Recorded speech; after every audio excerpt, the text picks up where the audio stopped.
pinaka-purpose ng trip namin to Korea this March 2026 was bumalik sa Bukhansan National Park para mag-hike. And kahit na hindi namin naabot yung pinaka-peak, yung talagang purpose namin, pero it was one of the best experiences that I've ever had in this year. Actually, it was my birthday hike. And I'd like to share this experience with you guys, so join me in this video.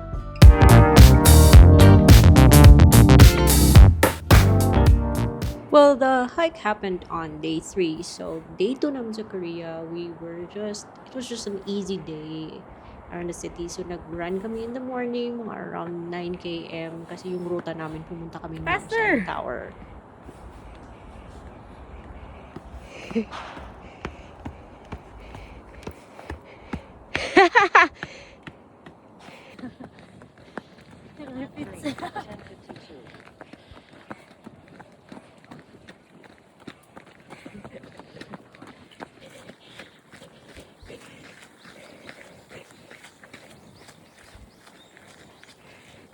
Inspecting the beacon tower in groups of 2, where severe punishment was given if inspection was not carried out. The beacon lighting ceremony. And I had cold buckwheat noodles for brunch. Sarap ha. And then afterwards, run ulit kami pabalik sa hotel. And then during that day, nag-gym, nag-ikot-ikot, and then nag-hangover soup for some reason sa gabi. And then natulog ng maaga for the next adventure, the next day.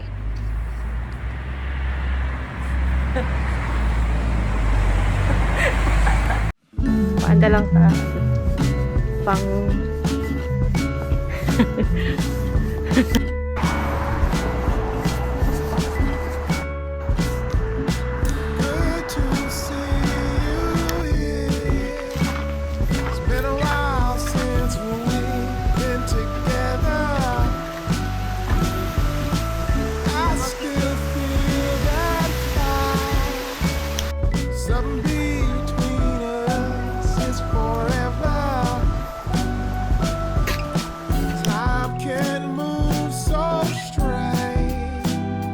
trail mo turn right.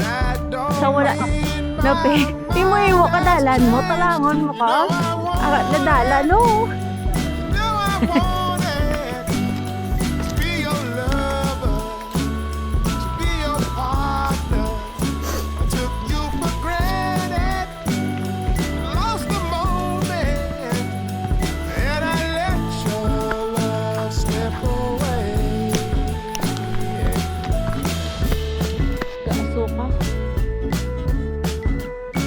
Patilawas mo?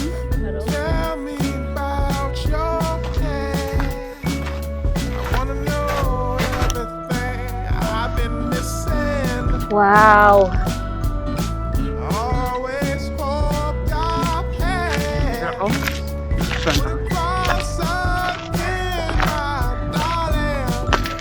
Nakaka sa edge. Time can move so strange. That Dude, don't mean musta ka na? my mind has changed. You know I want it. Last pag ka na. Sa plan tayo ni Kaur. Want it to be your Nag-goat beyond to me. be your partner. Red, You for granted stick na tayo. most the moment. Go. And I let your love slip Nagdanan na nagli. yeah, yeah, yeah, yeah.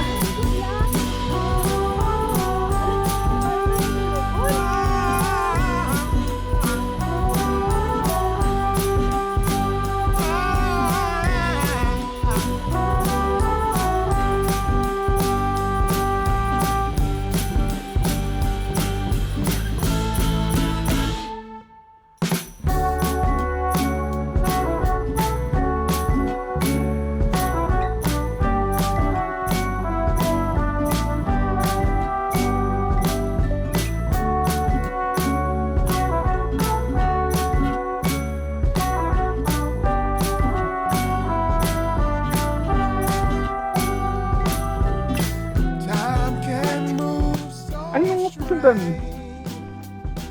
Mamo ka lang na all the way down. Kalo ka ba? Ngano ka? Layo-layo ko makadulugon mo.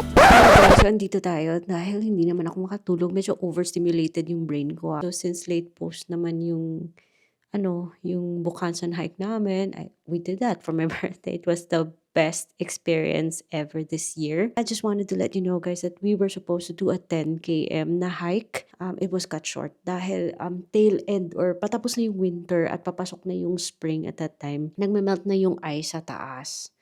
And dun sa papuntang peak na gusto sana namin maabot, lagay ko na lang yung pangalan dito because I cannot pronounce it. No, isang incline doon, like super covered talaga in melted ice. So madulas na madulas.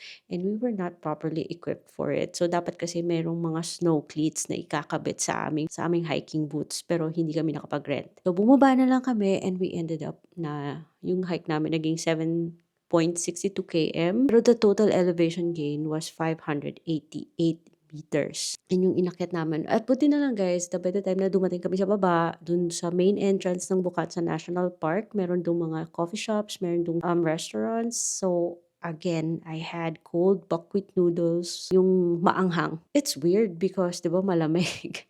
So, it's weird because malamig. Pero masarap siya. Yung cold na buckwheat noodles, kahit na malamig, pero expect ka na pagkatapos mo maubos yung pagkain, mas lalo kang mafe-feel cold or lalamigin. So that's it for today's late post. Kasi it's too good not to share, or at least, digital memories or digital diary ko naman yung channel na to. And guys, update pala, I keep getting notifications from BDO na i-upgrade ko yung gold credit card ko to platinum. Grabe sila ka-aggressive. That card, mga hindi pa umabot ng, I think mga 1 year pa lang sa akin. And then after 6 months, bigla siyang nag-increase times 2 ng credit limit. And then, ngayon, pinapa-upgrade niya ako sa platinum. Pag-iisipan ko muna ha. So, catch up with you later.